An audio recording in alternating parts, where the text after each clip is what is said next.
Lord God, we come before you this morning. We give you thanks for all the blessings of this day, of this time in our lives. We need you, Lord. We need to draw near to you. We ask you to meet us where we are. Help us to receive you well. In your precious Son, Jesus' name. Amen. Well, good morning. If you are a timer of sermons, that did not count as part of my sermon. I just want you to know, so we're clear. That was quite a long reading. I can't help, after that long reading, to feel thirsty. How about you all? Anybody feeling thirsty this morning? After I hear Jesus talking about this water, this living water, which comes and wells up and quenches our thirst, I can't help but to feel a little thirsty this morning. Give me a sip of that. Of course, Jesus is not talking about water, like physical thirst. We know this. Jesus himself is physically thirsty. He's talking about something so much deeper. And so am I. When I say, man, I'm thirsty. So is our country. Our country is we're a thirsty people. You're a thirsty people. I'm a thirsty person. We are thirsting for something that only God can give us. It's one of the reasons why we're here. The Samaritans, they too were a thirsty people. This woman that he comes in contact with today, she thirsted. But not only were they thirsty, they had issues. This woman, if you use our vernacular today, we'd say, that girl, she's got issues, wouldn't we? She got lots of issues. So that's two things we have in common with her, right? We're thirsty and we have issues. Perhaps those two go together, our thirst and our issues. Our story today is one where Jesus comes face to face with this woman, and in this contact, there are all sorts of issues that are flying around. This woman is a woman, for starters. The reading itself points that out twice, if you heard. She's a woman, and we know that in this culture that women were excluded. They were excluded from education. They were not included, and he wasn't, as a man, supposed to be speaking to her in public. But it's more than that. This was a source of oppression for this woman's life. She was a woman. This was an issue, socially and personally. She was a Samaritan.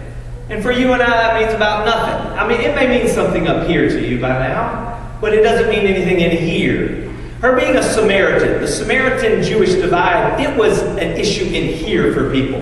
It was an emotional, political issue. Think whether or not you like Donald Trump or not.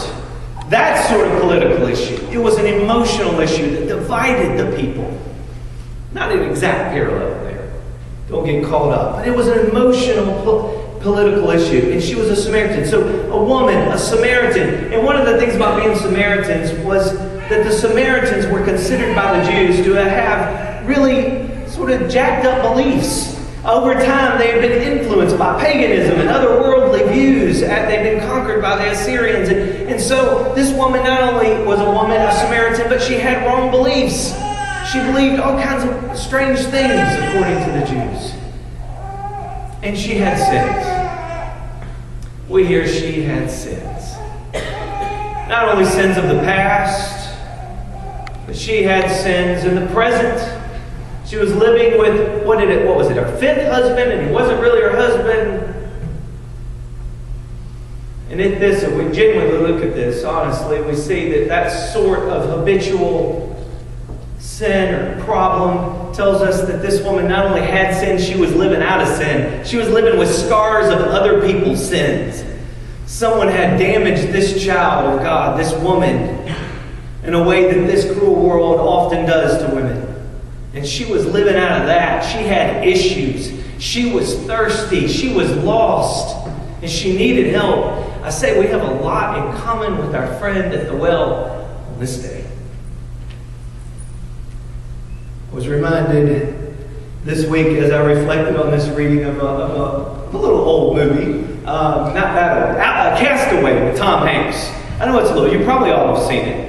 Matter of fact, if you haven't seen it, raise your hand so we can all gawk at you and say, I can't believe you didn't see that movie. Do I anybody? I think, look, I can't believe you haven't seen that movie. It's crazy. With Tom Hanks is cast away. The scene that came to me is Tom is there, he's stranded, he's dying of thirst, and he's surrounded by all of that beautiful blue water. But there he is, dying of thirst. From what I understand, most of the times in our human condition, when people are stuck in this situation, they end up suspending the knowledge that the seawater will kill them. And they end up, out of fear of death, they end up drinking deeply of that seawater. And you know that when they do, it's got to feel like just what they needed at first. So good. But in the end,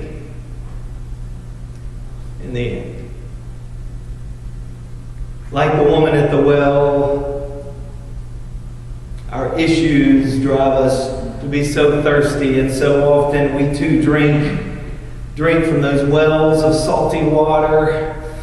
But it's not out of our malice, it's out of our thirst. Out of our thirst that comes from real grief that lasts a lifetime.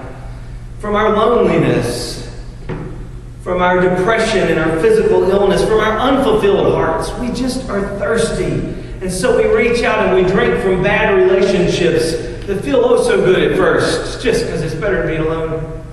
We drink from things that, all sorts of things, from drink itself, back into the bars, from materialism, Facebook's addiction. I personally drink from the salty well of success.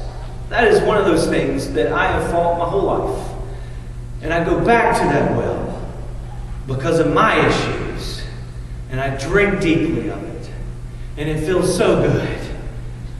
But in the end, I'm a Samaritan woman at the well, thirsty, broken, and lost. Jesus today comes to us knowing that you have your salty wells. And he comes to us in this story and he says, stop it. Your issues are not God's issue. Stop imagining that your issue, that our issues are an issue to God. Let me put it that way. Jesus shows us through all of this encounter with the woman, he has but one issue. Now, he doesn't deny our issues. He acknowledges the fact that she's a Samaritan, she believes in stuff she doesn't know about. There's some issues here. He doesn't deny our issues, but he shows us singleness of purpose throughout all of this mess. And that is that this child of God, despite her issues, would come in relationship with her loving God and find that which her soul thirsts and withers for.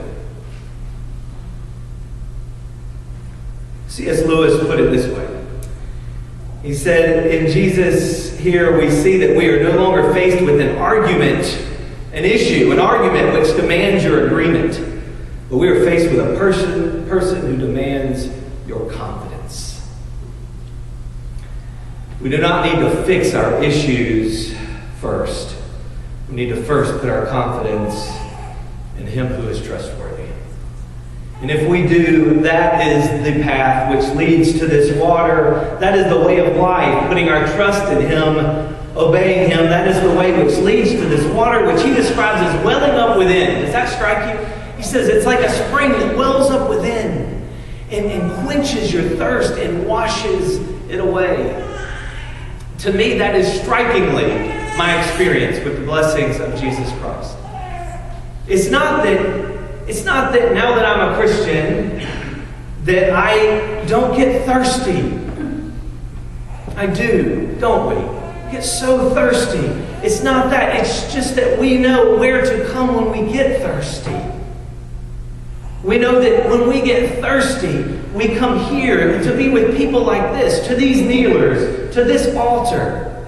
And it is here we find, and it is genuinely like a wellspring that comes from within.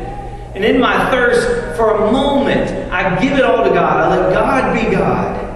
And I feel the wellspring of that peace, of that blessing come to me and wash it away, quench my unfulfilled hearts, cast away my fears of not being enough, and just sets me free until I can go off living boldly and get thirsty again from my own issues. But again, faith in Jesus is not a way of believing, it is a way of living, which leads us to that water which quenches our honest thirst. Today we are all the Samaritan at the well, regardless of your issues, rather because of your issues. Jesus beckons us to come. Come here. Come to these kneelers, to the table, wherever you need. Come to Him. Come to the font of true blessing. For He desires all people to be with their God, to receive His blessing. And in a world that is so divided with issues, in a country that is so divided with issues, isn't this the message that we long for? The message we are called to focus on? Amen.